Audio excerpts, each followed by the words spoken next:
All right, welcome everybody. This is going to be another rural interview, and I have a special. I'm sorry, I'm flipped. I keep forgetting that they do that to me. Special guest that way, Pennsylvania Preparedness. How are you today, sir? Not too bad. Thanks for having me today. Excellent. And no, I appreciate you taking the time and doing this. I know that you had to do a little work today and do some things before you came on, so I'm happy that you did take the time and come on. I'm glad to be here. Glad I could make a little bit of time to make it. And I'm definitely glad to be on your channel today for sure. Excellent, excellent. Well, I tell you what, for the people that do not know you, why don't you tell everybody all about you? All right. Well, originally I started off my channel as Penny Prepper. And after taking that channel for a while, ooh, there we go. Oh, sorry about that. After a while, I decided to switch out the name to Pennsylvania Preparedness, something that's a little bit more in line with my channel. Um, but basically, my channel is I don't have a huge following, and that's okay. I'm not in it to get monetized. I'm not really necessarily in it for the numbers. I'm just here to give my unique perspective, and anything that people can get out of it, I'm more than happy to talk with people one on one. Or I'm also trying to create a local preparedness group in my area because I live in the state capital for Pennsylvania, so it would definitely be nice to get a little something started here. But as far as my channel, it's anything from mostly medical stuff because I was an EMT for 6 years. Um, Anything really survivalist related or preparedness, emergency preparedness, anything in that realm, really. I know lately I've been really posting a lot of fitness type videos because honestly, I'm pretty much out every single day, either running, walking, hiking, biking, one of the things, because it's eating up a lot of my time between work and fitness. And plus, with the beginning of the new year, I figure a lot of people are probably going to be having that on their mindset. So, Mhm. might as well post a little bit more of that content. I notice a lot of people seem to like it. So, if you're one of those people that's into that, or if you're not and you're on my channel wondering why I'm just posting about fitness lately, that's why I'm going to go back to my regular stuff here coming up. I know with the holidays, it was very busy, but essentially, my channel um, is focused on my experience basically. Growing up, I was into preparedness. I never really called it prepping. Basically, starting out in Boy Scouts and then going into uh, further down the line, like I became an Eagle Scout. I loved camping, loved hiking. I've done backcountry hikes in New Mexico for like a month straight. Been to England, all sorts of places with scouts, and I loved it. It was absolutely fantastic. And through that, I gained the base of preparedness, and that really threw me into things like I became a firefighter as soon as I could. I became an EMT through the fire department, and that propelled a lot of other things. Like I went to school for police science, and I did end up getting a job as a correctional officer, but it was at the height of COVID. Ooh. So, you know, COVID sort of ripped through the prisons and wasn't really my type of thing. Working 16-hour shifts every other day, if not every day. Um, but also on top of that, I've worked a lot of security jobs and I've been very preparedness minded, pretty much from when I was young. And it's really funny because nobody else in my family is really into emergency preparedness. I'm the first responder of my family. Nobody else is really into firefighting, EMT stuff, nothing like that. So currently, I'm a dispatcher, and that definitely it's opening up some doors for me. I'm hoping that with the whole physical fitness thing, I can get some other job that I'm really looking forward to, and that's why I'm plugging away so hard at it. But yeah, a lot of preparedness in my past before COVID even happened. That's what made me really get into the prepper mentality. Once I started seeing all the stuff on YouTube and the communities, I definitely, I wouldn't say that I was against it or anything. I just had no idea what it was. I think the first introduction I had, I was watching Doomsday Preppers or something, Hmm. and I was like, "Oh, what's this about?" I was like, "Oh, they're sort of, I don't know, they're sort of like me. I don't know why they're people are calling them nut jobs. They're just getting ready for things, you know." So it was definitely interesting to see that there was a whole community of people out there that are getting things ready for if there is a disaster, and know that you can't always rely on emergency services. I think one of the greatest examples of that was when I was in the fire department. We had a hurricane come up the coast, and I can't remember what year it was, but I was with the fire department, and I don't think we came back to my station for 3 days. I was asleep in the fire truck. We were eating on the go. We were stopping at other stations, assisting on calls. It was, I think that's the longest I ever went without sleep. And it was just back to back calls. And, you know, when you really sit down and think about it at the end of it, you just think, wow, all those people dialed 911 expecting, a emergency response within 10 minutes or less.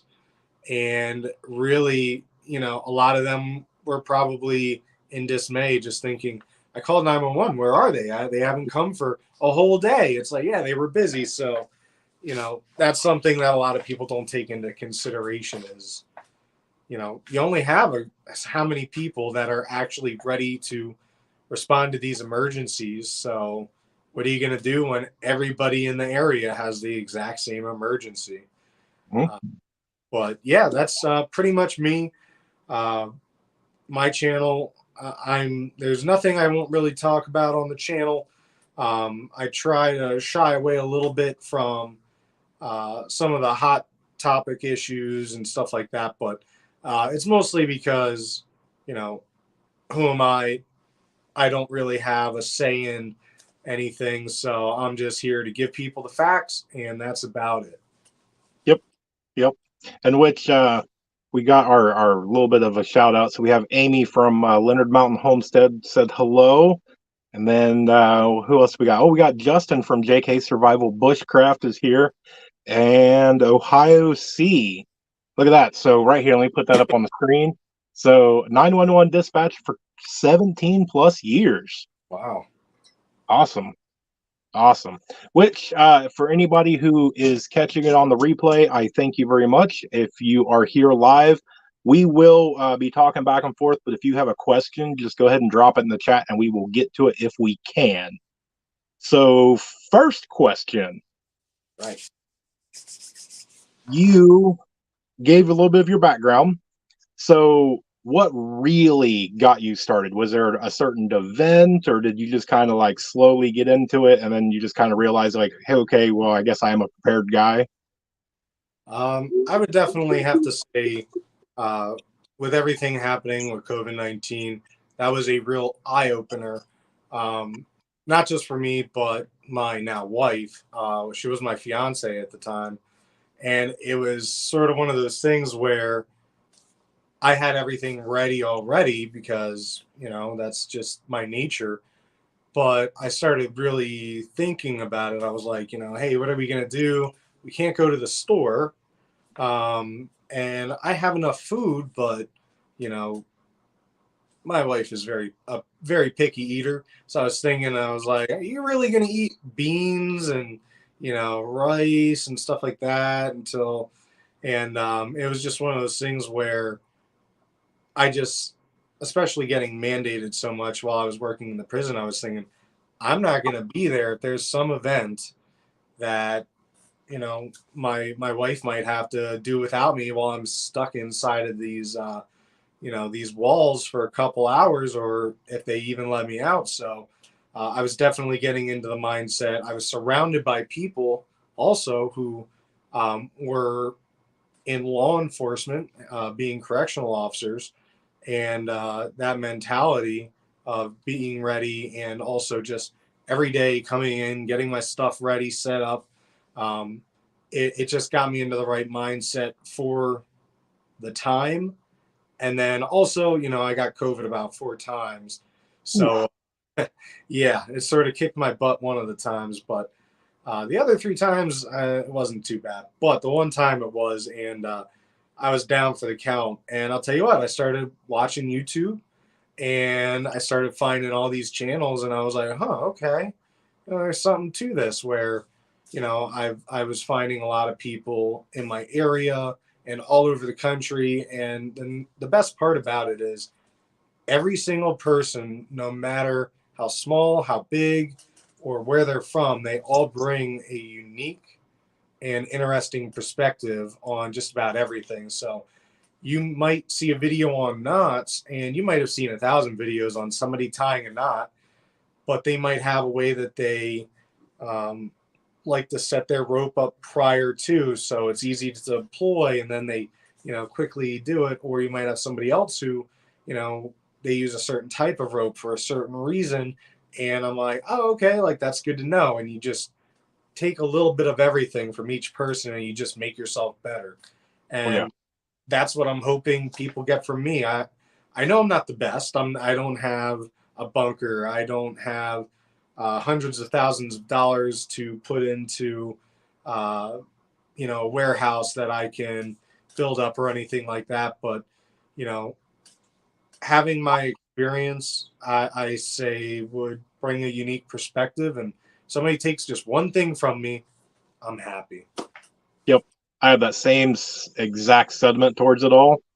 And I spoke to one of the people, and I said this last night when I was talking to, or not last night, night before, I was talking to Prepping with Sarge.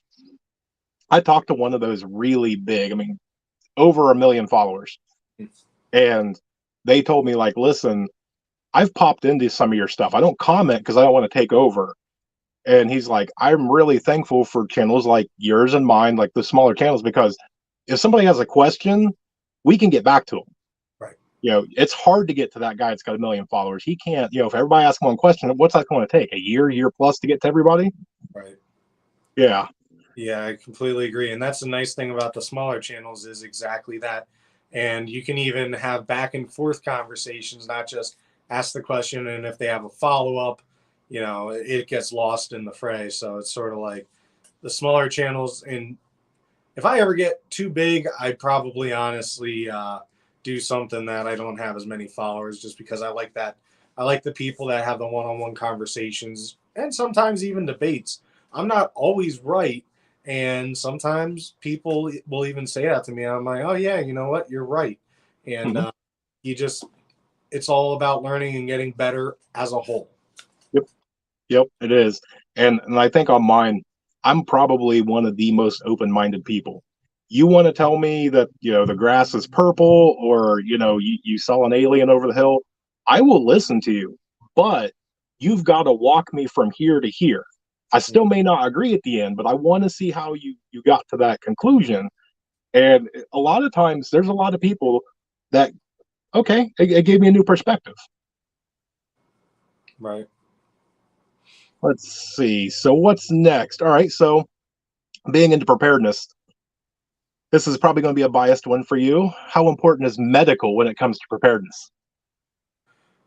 For me, unfortunately, it's very high. I don't want to say unfortunately, but I am a little biased because that's one of the things that I bring to the table. So, if you do have a group, something like that, and you're bringing people into it, I would have one of those experiences where if somebody is like, hey, do we have any doctors, anybody who can heal people, anything like that? I'd, obviously be able to assist to a degree. I wouldn't be able to perform any major surgery, but for the most part, EMTs have a pretty darn good idea of what's going on inside and outside of the human body. I know I sort of freaked out one of my coworkers. I was trying to go hunting for the first time, and I was watching some video tutorials, and I said, "Oh yeah, getting a deer is sort of like a human, the way that the anatomy is set up." They're like, "What?"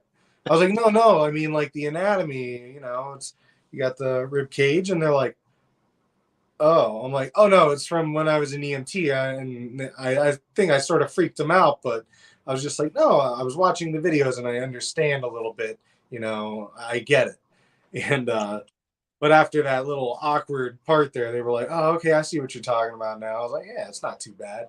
Um, I didn't obviously get anything. That would have probably been one of the highlights of my videos for 2023 or something like that. But yeah, it's definitely yeah.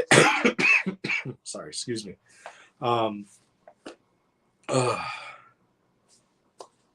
yeah, I don't know. I would say after medical for me personally, honestly, I feel like the biggest thing that you can possibly do in preparedness is just have the mentality and basically become self-aware in a way of knowing that you need to prepare for things.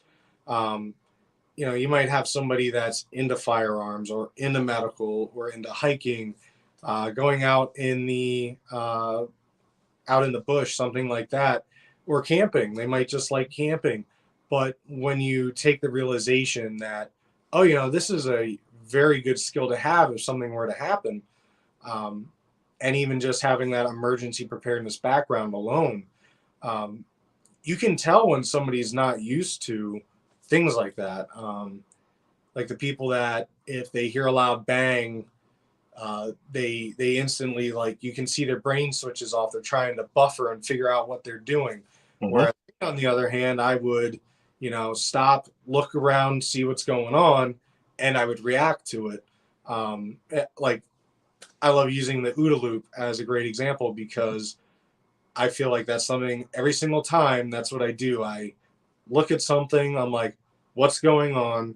I realize what it is, I do something about it, and then I just keep doing it. And most people, they observe, and the problem is they don't think about what to do. They're just like, oh, and they get stuck there. And that's really the biggest part of it. If you are able to uh, just get that self-awareness and that mentality of, hey, I need to be my own first responder. I need to Mhm. be able to react to things. um, that's number one. And I also really like my firearms, so I gotta say that that's up there too. But again, it's not the only thing. You need to have a little bit of everything in your tool bag, I guess would be the way to say. You need to have everything that you can pull little things from. And yeah, that's I it. like it. I like it. And I've said this to a couple of people. And if you have somebody or, group of somebodies and you want to see what kind of person they are, you can take and do something to make a loud bang, and they'll do one of the three F's: fight, flee, or freeze. Yeah, yeah, I totally agree with that. Yep. Yep. And there's no faking it. You can talk a big game, you can lie through your teeth, but when something like that happens, I know exactly who you are and how you respond to things, and I can work with you from there. I can help you if you flee. I can help. If you go towards something and you probably shouldn't have, maybe let's back up and look things around first. Right. Yeah, and yeah, I've noticed that too. And also another thing with that is I feel like if you notice somebody's like always observing or checking out their surroundings, I know that's one thing I do, and it annoys my wife Mhm. because when she first saw me doing it, she thought I was checking out other girls. I was like, she'll be like, "What are you doing?" And I'm like talking to her like if I were talking to you. I just like, "Oh yeah, we can go over there and do that," and the whole time I'm not making eye contact. She's just Yep. like, "Look at me," and I look at her for a second. I keep looking. She's like, "Are you looking at girls?" I'm like, "No, like just checking out that dude over there with the backpack that just keeps looking over at the cop, or I'm watching the person over there too that they keep acting like they're on their phone, but the phone's not lit up, and it's just really weird." And she's like, "How do you observe all that?" I'm like, "Oh." it's because I don't trust any of the people out there. I trust Hmm. you. That's about it. Hmm. Yep, yep. It's situational awareness, and it's that I do it all the time, especially having the 4-year-old with me. It's that constant, where's he at? Where is she at? Who's around me? Where's the exit? How do I, do this? What can I hide behind?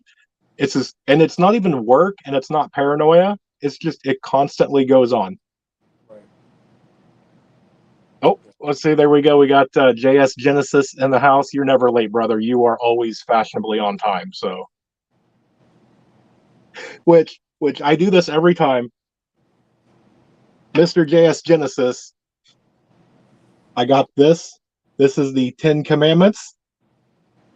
Absolutely beautiful. Every time I have to show it off. Beautiful, beautiful piece. All right, so you mentioned firearms. Let's back up and let's go with. Are you a knife guy? Um, I wouldn't say I'm really like I do have knives. I have a lot of knives, but it's not like I'm super focused on them. I don't go for brands. Mm-hmm. I see a nice knife and I'm like, oh okay, I could use that, and I buy it.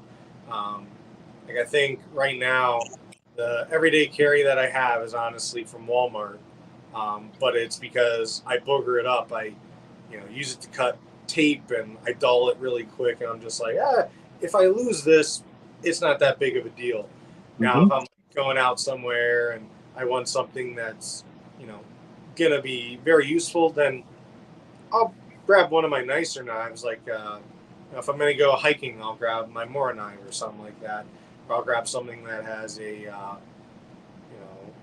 full tang, something like that, just to, in case I need it. But for the most part, the stuff that I carry every day, I'd probably end up losing it depending on what's going on. But Yes, yes. Which I see Southern Tier Preppers in the house, so it's good to have you. Welcome coming in. And I agree with you. I see that often with my channel being the channel that I try and focus on the new people to preparedness. You see big flashy, you see this guy with 900,000 people, whatever, and he's like, "Go buy this knife," and I'm like, "Yeah, it's $500." Like, you could probably do it that $30, Kershaw or something like that. It'd be okay for now. right, exactly. Yes.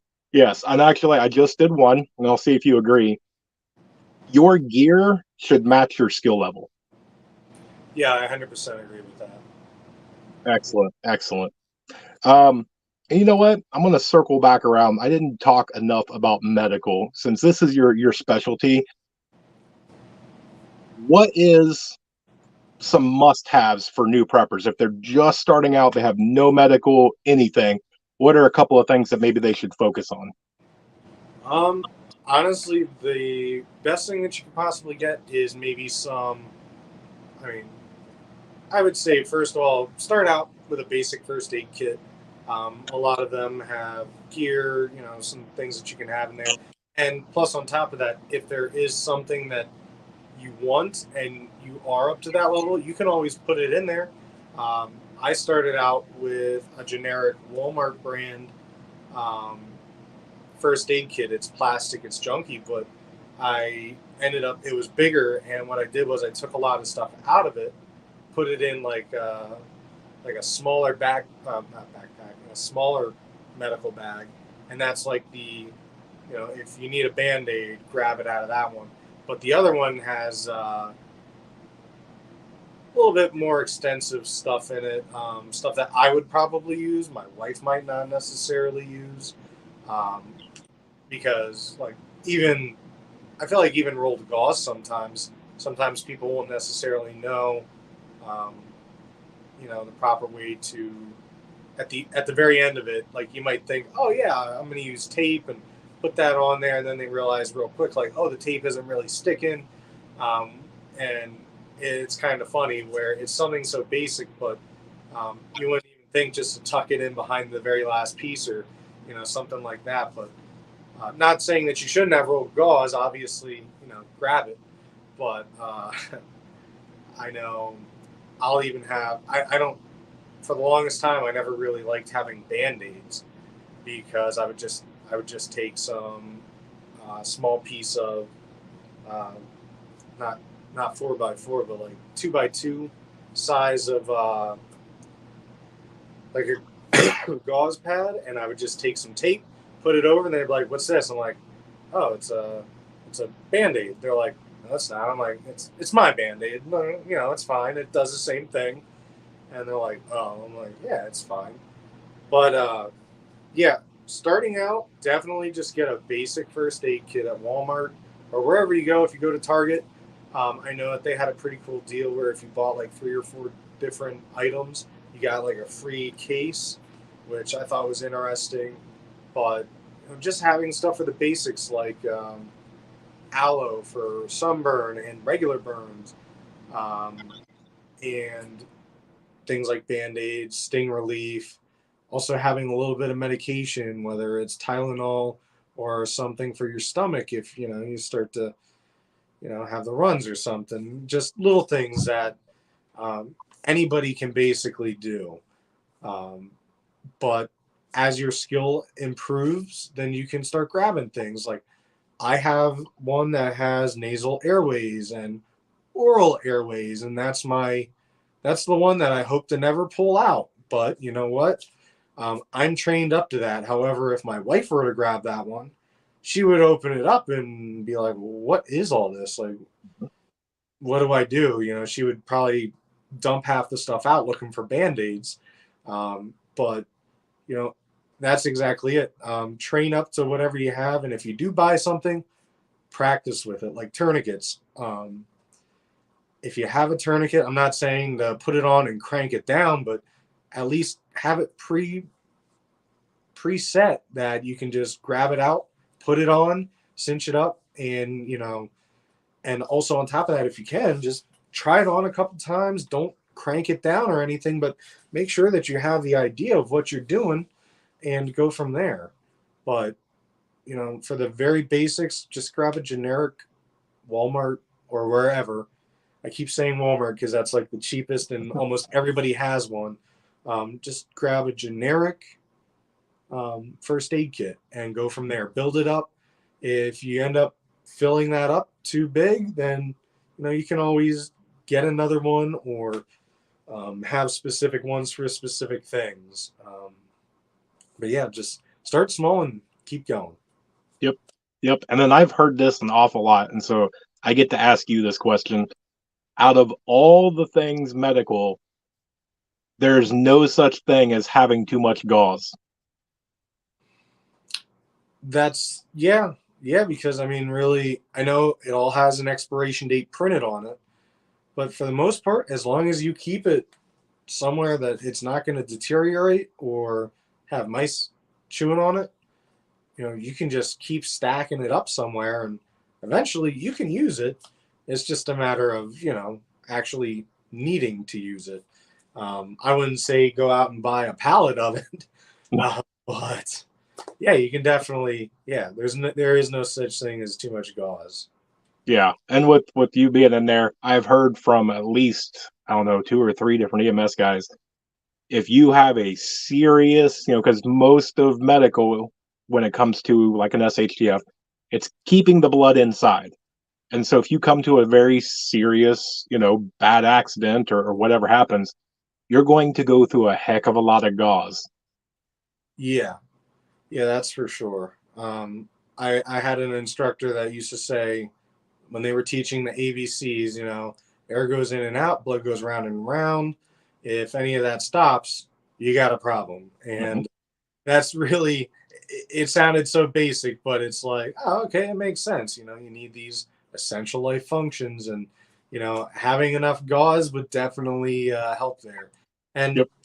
if you ever need to, if you're in an emergency situation and like the last resort is using an article of clothing, it's better than letting somebody bleed out or something like that. So I mean, I know one time I was out on the town, and there was a girl that stepped on a piece of glass in her foot, and I was Oh, just like, my buddy volunteered me. He's like, "Hey, he's an EMT." I was like, dude, don't do that. And she came over. I was like, okay, well, I don't have anything on me, so I just sort of, I had a t-shirt on. I was a lot skinnier then too, so I wouldn't have minded getting rid of the shirt. But yeah, I took it off and I was just like, okay, here, wrap it around, go to the hospital, make sure you actually go because it's only like 2 blocks away. But I can't help much other than that. I'm not going to pull a piece of glass out of you. But yeah. Right. Yeah, and I think that's one of the things. I think a lot of people when they watch, because a lot of this prepping and the homesteading things, it's becoming a fad and fashiony and trendy.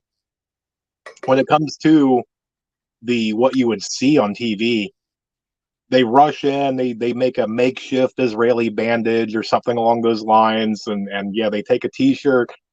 But I think a lot of people miss you got everything good, but you have after treatment. You've got to change those gauze a ton until you're fully healed. Mm-hmm. Yeah, for sure. And I'm glad that you brought up the whole TV show thing. Uh, I can't tell you how many times as an EMT people, well, first of all, with AEDs and cardiac arrest and stuff like that, I want to make the announcement here first. If you've never done it, first of all, the first push or two is going to be gross. You're going to hear some crunching. So first of all, there's that. So if you feel that, don't let it deter you. And then on top of that, if you do CPR and you get an AED, and even if it's quick and fast, you get everything done right, and you're giving good compressions. Um, Unfortunately, luck is not really in your favor. Even if it's like that, you can witness an arrest. And I mean, I can't. I think I've only had one save in all the times I've done CPR. I had one legitimate save, and I was pretty proud of that.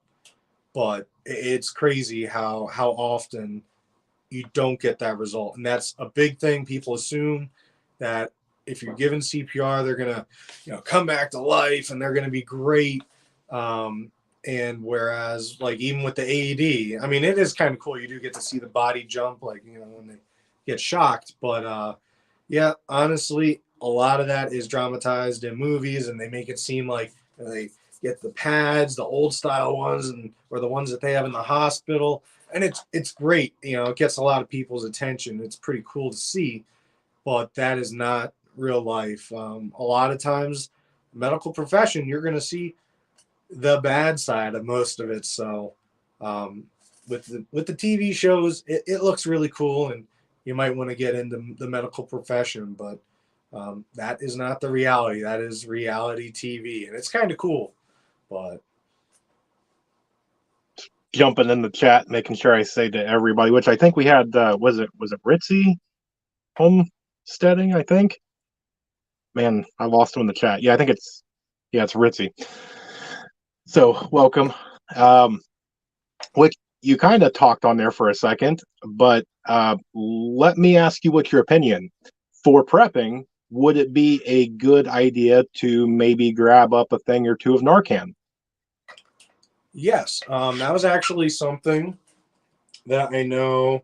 I believe it was prepping the sergeant actually mentioned, and I do have some old canisters like somewhere. I don't know where they are. But when he said that, I was like, oh yeah, I haven't really thought about that in a while. When because one of the main reasons that I got out of being an EMT, like I let my license lapse way back, it was when fentanyl really started taking off and people were overdosing a lot. I remember I have some friends that were exposed on medical calls, and that really scared me. You know, Seeing your friend, have some sort of reaction, you don't know what's going on, they don't either. That's scary. And prepping with Sarge definitely brought up a great point. You might be thinking to yourself, like, I don't do it, my wife doesn't do it, my kids don't do it, but what are you going to do if your kid's playing in the front yard and happens to find a baggie and they don't know what's in it. They just grab it, and it can have such a small amount. They grab it, and they come inside. They fall over or something. It's like, what do you do? Hmm. Well, you might see, oh, there's a baggie there, and it doesn't necessarily hurt if you administer it. And I can't tell you how many people were having other medical issues that people Narcan, and it's not like it ruined them or anything. Whereas if you do give it and they are taking some sort of opiate, you're going to save their life. So, it's definitely something great to have if you can get it. I know a lot of places give it out for free, especially in the bigger cities where they do have, where they have a lot more incidents, we'll say, of overdoses. Even some police departments will give it out, some hospitals. But yeah, if you can get some, if you see a place that's giving it out for free, why not just grab one? It's good to have. And it's not necessarily for you or your family if they were, even nowadays, kids going into medical cabinets, they might grab the wrong medication, or, they're over at grandma's house and maybe she has something. They think it's Tylenol, they take too many. It's one of those things where you just never know. And that's what prepping is all about, is doing your very best to prepare for as many things as you can. Even if it seems like chances are it'll never happen. It's better to have it and not need it than need it and not have it. That's a great point. And I had somebody ask me, that's very same thing. We don't do it. We don't know anybody that does it. Why would you have it? And I go, well, one, it's free, just your time to go down and pick it up. And two, you plan for, probable things versus possible things. So if you're going to prepare for an earthquake that hasn't happened in 8 years, but we turn on the news and saw 5 people drop from, that sort of a thing in the last 5 days, well, that's happening. Why don't we prepare for that? Exactly. All right, let's see. So, well, and I'm going to push over to this one. So, the reason why I like to bring you and everybody else I've had on beforehand is networking. How important is networking right now? Right now, I think it's, well, first of all, I think this is the perfect time to start doing it. Now that I can't say COVID's completely over and done with, but you have the restrictions that have been lifted, and you have a lot of people that open their eyes to the real world and what's really going on. Um, if they were already prepared before, now they can see what's really going on. It's like what's that movie where he puts on the shades? I think it's They Live. I can't remember, but basically, there's a movie where one of the main characters, he has a pair of shades, and when he puts them on, he can see the real world and what's actually going on. And I think that's a great example. I feel like people really got to see the world for what it really is, and that's, you know we're all just out here, and it could take anything to really disrupt supply chains or even the government. And a lot of people just assume the government's always going to be there to pick you up when you fall down, or you're always going to be able to go. That's it, they live. um, but everybody assumes that you call 911, there's going to be a cop, firefighter, or an ambulance showing up at your house, or you call a number and somebody's going to answer.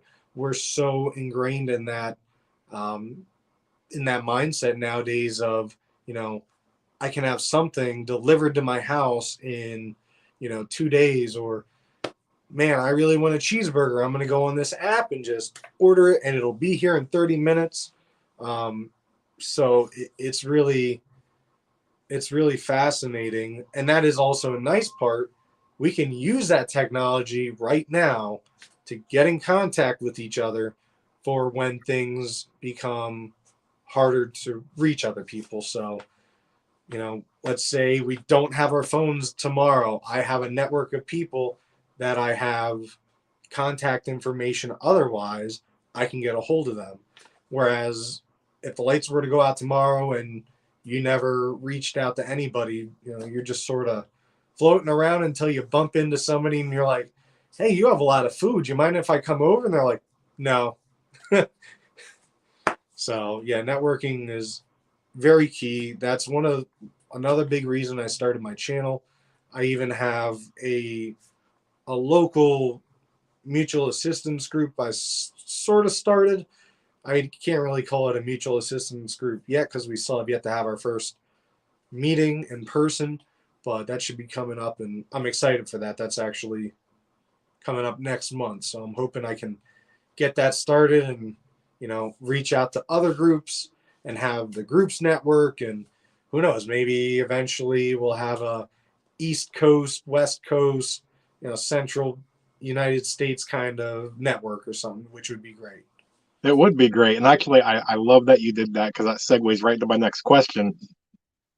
In my opinion, I think it's equally as important to have an in person mag and a virtual mag. Yeah, I agree with that 100%. Especially, I mean, I feel like having the virtual mag is great because, like it's so instantaneous. Like today, I went for a run and got a shower, and here I am talking to you. Whereas, you know, with a physical group, you might have to schedule a meeting, make sure it works with everybody, and go from there. But that's the nice thing about the technology now is we can do this. We Mhm. can talk. I can show you things, and it's right here, right now.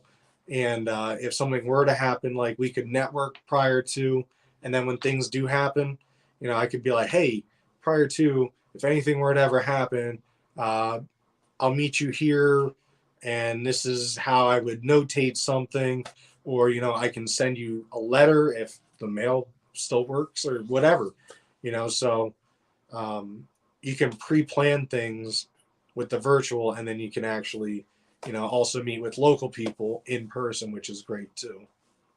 I agree on that. Which JS asks websites. You gotta give me more information unless you know what he's talking about. I'm assuming maybe he means like maybe my group, but I don't know. Unless he's talking about websites specifically that you can network with other preppers. I know I've seen some. Uh, a lot of them seem to be not necessarily websites, more like how do I put it? Like threads, comment threads, and people just post stuff, or it's forums, stuff like that. I haven't really seen like. Well, I know Vision Preparedness said that he was working on some sort of website where it would be like a networking website for people. So I don't know. Whenever that comes out, maybe that'll be like Prepper Facebook, maybe Prepper Book. Who knows? Upper book. I like it. Which I've told people, they go, well, first rule of prepping is you don't talk about it. And I'm like, dude, no, that's not how you do this. If I've got a guy over here in Illinois or Indiana, and he goes, hey, I just got word something's coming from west to east. I'm headed to you. I already know you. We already have a relationship. Even though we've never met, we've been talking and communicating for 2 years. They come over, they join me, we're good. And then all of a sudden we're going, no, it's still coming. Now I contact you. Hey, we got to move east. We're coming. Right, exactly. And I feel like that's when I first started, I thought that's what you were supposed to do, the whole lone wolf thing, because I was also very afraid of people, finding out and being like, oh, watch out for him. He's sort of, one of those guys. Mhm. And I'm like, you know, once you get into it, you realize, first of all, there is a lot more to it, and you're not just gonna be lone wolf in it. I mean, you can only stay up so long. If you get sick, you can only do so much. So that's where these mutual assistance groups really come in handy, or even say, um,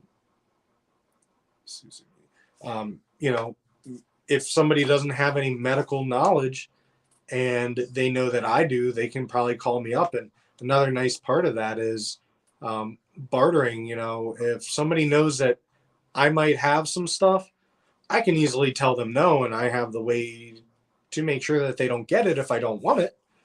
But at the same time, if they come over and they're like, hey, you know, my grandpa left me this hunting rifle. Do you got a bucket of corn? And I'm looking at the rifle and I'm like, yeah, you can have this bucket of, you know, rice or beans. And, you know, I ended up getting like Barrett or something. And I'm just Mhm. like, that was not for deer, buddy. You know, something like that. So you never know. Or I could even trade my medical services for stuff. And I would say, honestly, I mean, I sort of shy away from the whole prepper name and stuff like that just because of the negative connotations that come with it and the show. You know, Doomsday Preppers, I actually did a video on that, like how Doomsday Preppers sort of threw a wrench into things and made everybody seem like a nut. But, um, you know, it's really just emergency preparedness. When you explain it to people like that, they slowly start to become less defensive about it. And they're like, oh, okay, so you're just into emergency preparedness. You just, you know, you just listen to FEMA, or in my case, PEMA, which is Pennsylvania Emergency Management Agency. You just took their advice and have 3 days of food. And I'm like, yeah, only 3 days. Sure. You know, stuff like that. Um, and it's also not overplaying. You know, you just have to be smart about it. It's not telling people. I know one of the things I said when I first started the channel is you will never see exactly how much or where and what exactly I have. I'll tell you, I'll show you like one or two. Like I'll show you how I seal up buckets of food. I can show you my firearms. I'm going to make sure I conceal the numbers on it, but you know, I don't mind showing you one or two, but you're not going to see my safe. You're not going to see anything like that. You're not going to see anything that's going to give you an upper hand. Um, I used to use the saying all the time when I worked in a casino is, you know, I never show my cards until it's time to play. Mhm. And, you know, a little bit of double there, you know, because I was working security, people would just be like, oh, this big dumb guy over here is just standing there. And in reality, I was like observing them. I watched them steal like 5 things. I'm like, all right, now it's time to play the hand and kick them out, Mhm. you know, stuff like that. So, um, yeah, you can definitely have a mutual assistance group. You don't have to lone wolf it. It's better to not be a lone wolf nowadays because of the simple fact that, you know, you're going to get tired eventually, and that's the time when somebody that you didn't invite or helping is going to try to take your stuff. Yep. Couldn't agree more on all that. That's one of the ones that I never get. That's kind of like what you said that on, you know, you know, yes, I've got a knife. Yes, I've got a firearm. And no, I'm not showing you. And I've actually had somebody ask me, well, what are you afraid of showing everything? I'm not going to show you my sock drawer. You don't need to know how many socks I got. It's none of your business. Right. Exactly. Which normally I wait until the end, but JS Genesis just absolutely cannot wait. So he wants to know all of the ways to get a hold of you, find you, follow you. All right. Well, I know I have my email, or I have an email that you can reach me at on my profile. I think it's still the one I used from when table games over 20 years. Well, you table Ooh. games definitely that's something. It takes a lot of you gotta bite your tongue a lot with the people that come in drunk a lot of times. And kudos to security. I just got to kick them out. But yeah, a lot of my stuff is on my profile. I'm not sure if I have the link for the group specifically. That's just a Facebook group. And as far as my email, that's on my profile. You can message me. I can send you any of the links. Um, as far as the phone number, that's something that typically I won't give out until people talk with me and I understand, you know, I get to, you know, talk with people for a little while. But yeah, I can definitely give you the emails. And if you want to be part of a mutual assistance group or you are part of one, my little plug here is, if you are part of a group and, you have experience or you want to network with other groups, feel free to message me. My whole plan is to start this group.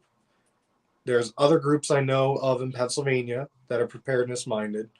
Once I get those all to hook up, I'd really like to start networking in the state, the surrounding states, such as Ohio, New York, Virginia, Maryland, stuff like that.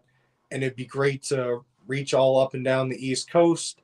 And then I'm sure that out west and especially in central United States, I'm sure that there is tons of preparedness groups. Oh yeah. Uh, I'm sure that will be easy to link up.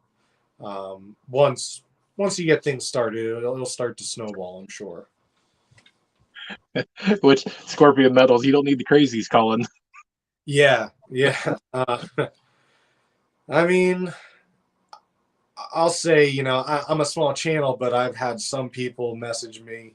I know I had to do some research on one group, and I realized it was a militia, and I was like, oh, okay, like it wasn't like hey, we're a militia, but we help people. It was like hey, we're a militia. You want to come with us to the Capitol? And I'm like, Mm-hmm. no, I'm good. I don't need that kind of heat. I don't want that smoke.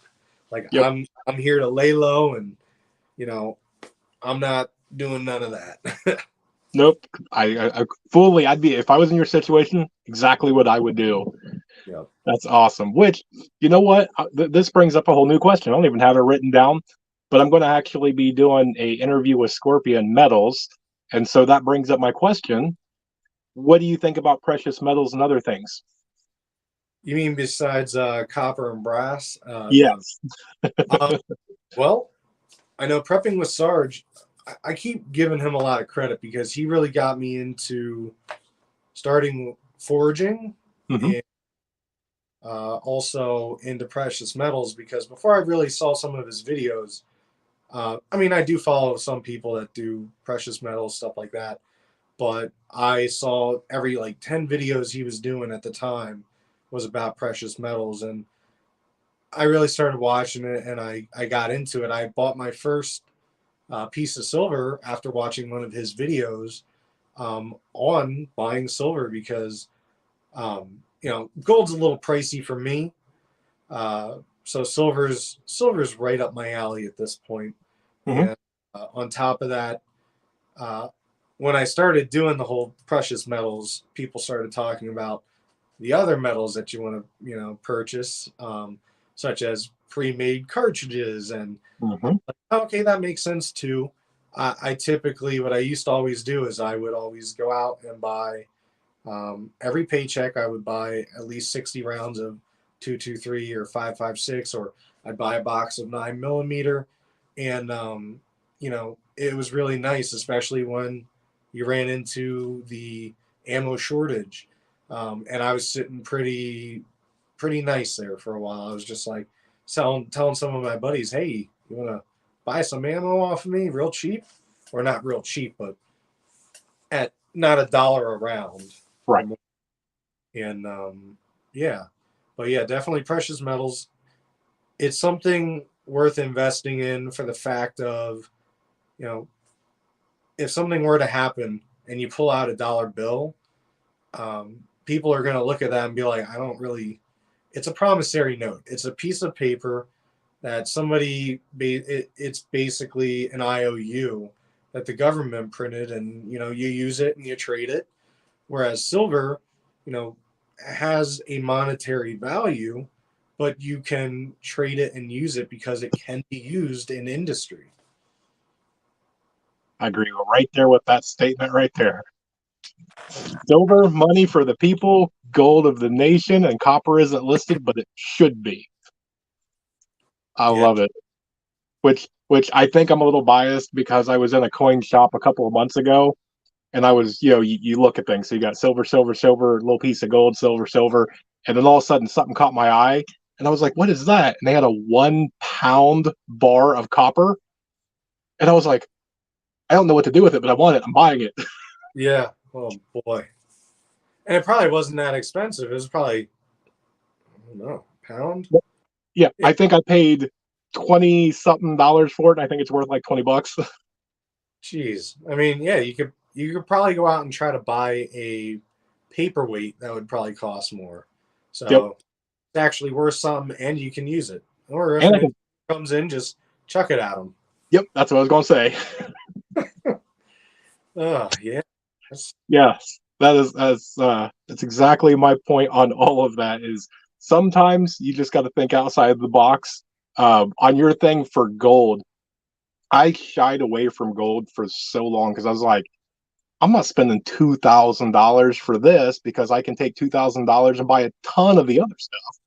right. Until somebody turned me on to you can buy the dirt that they mine because they don't want to go through and get all the tiny little itty bitty flakes. So they let the dirt fall, then they sell that dirt. And they guarantee that you're going to have at least a flake of there. And I think, I don't know, you can buy them $20 all the way up. I think it's like $100 bag or whatever. I've been getting like the $20 bags, and it gives you something to do. You sit there on a Saturday and you're like panning for gold, and you get like 3 little flakes, and you're all happy. Wow. Huh. I'll have to look at that. That does sound pretty interesting, and yeah, that would be. Well, if you do it, just FYI, I think there's one bag where I've made more in the gold than what I, paid for it. Most of them you pay like $20 and there's like $2 worth of gold in there. Oh. But you're paying for the fun and experience, I guess. Yeah, a little bit of a gamble, but as long as you're having fun, that's what's important. Oh man, look at that. For a 7-pound bar of copper. I, Jeez. I don't even know what you do with that. Wow. All right. So, does anybody have any last minute questions before we wrap up with everything? And I'm going to ask one last question while everybody's got their little fingers going. Since this is a channel for new preppers and things like that, if you were to give that one piece of advice for a new prepper, what would it be? The one that I always stick with is just get out there and get started. Whether it's, um, I know I just posted my fitness video the other day. I said, if you can't run 5 miles, run one. If you can't run 1 mile, run a half a mile. If you can't do a half a mile, do a quarter mile. If you can't do a quarter mile, go around the block. If you can't go around the block, just take the dogs for a little short walk. It's about getting started and building up. Every single person that's in the prepping community, whether it's Canadian prepper or Pennsylvania preparedness, we all started at the bottom and we all started with smaller items. It's not like, one day you just wake up and you say, I think I'm going to build a bunker in my backyard and I think I'm going to start buying gold.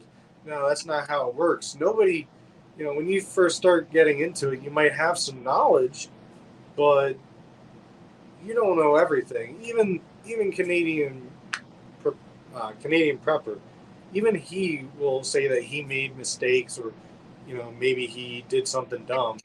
And that's the whole thing. It's not about being the best. It's about just getting as ready as you possibly can for the biggest array of issues. I used to always say when I was a firefighter, I was a jack of all trades, master of none. But I think the full saying is it's better to be a master of some than I can't remember the full saying, but yeah, I used to say that all the time about me being a jack of all trades, and that's really it. You need to have a little bit of medical, a little bit of firearms. You need to know how to start a fire. You need to know how to do a little bit of gray man stuff, and even being able to navigate the not stock market, but maybe understanding gold prices and stuff like that. It takes a little bit of everything, and you don't have to be an expert on one of them as long as you know what you're doing and you can figure it out and get better. That's really it. Just start small, get better, and keep improving. You never know everything. Nope. And to stack on top of that, when you're first starting out, I get it. It's a ton. You're overwhelmed. But that's where that networking comes in. If I know how to stop the bleed and maybe some minor things like that, then that might be good enough for me to step over and start learning other things. If you're in my mag and I can rely on you, if something happens, you're the expert in the medical. I can now focus on tying knots or canning or something like that. Exactly. Yep. Yes. So, all right. So we have reached our hour. You guys have been absolutely amazing. If you guys are catching the replay, then thank you so much. I will let you do it again. So tell everybody where they can find you at, which I will post all of your links that you talk about in the chat after this. All right, awesome. Yeah, you can find almost all my links on my profile. Uh, Pretty sure. I gotta double check, but I'm pretty sure that they should all be up. I haven't taken any down, so unless YouTube did something with my profile or something, then it should all be in there. But yeah, you can find me Pennsylvania Preparedness. A lot of my stuff is Pennsylvania Preparedness on Instagram. I believe Twitter still might be Penny Prepper. So if you stumble upon that and you find Penny Prepper, that's still me. Same with my email. That's still a Penny Prepper one, just because that's what I started with, and I'm sort of keeping my roots a little bit. But yeah, you can find me pretty much all over the place: Facebook, Instagram, Twitter, and all those links will be in my profile. Which I will go find those links and I will post them down in here. So that way, if you guys want, come back and you can see it. Or if you're watching a replay, it should already be down there, which your email threw me off because I was like, wait a second, I emailed another guy. Yeah, I got quite a few emails. I know. I thought one got locked out, and I got it back. It was a whole mess. It's all right. What the main thing is, we got you on, and it's the same thing with every single interview. I'm going, we're at an hour, and I have so many more questions. So hopefully, we'll have you back on soon. Awesome. That'd be great. Cool. I appreciate it. All right, guys, we're going to sign off again. Thank you guys so much for joining us, and we are out. So thank you, sir. Thank you very much.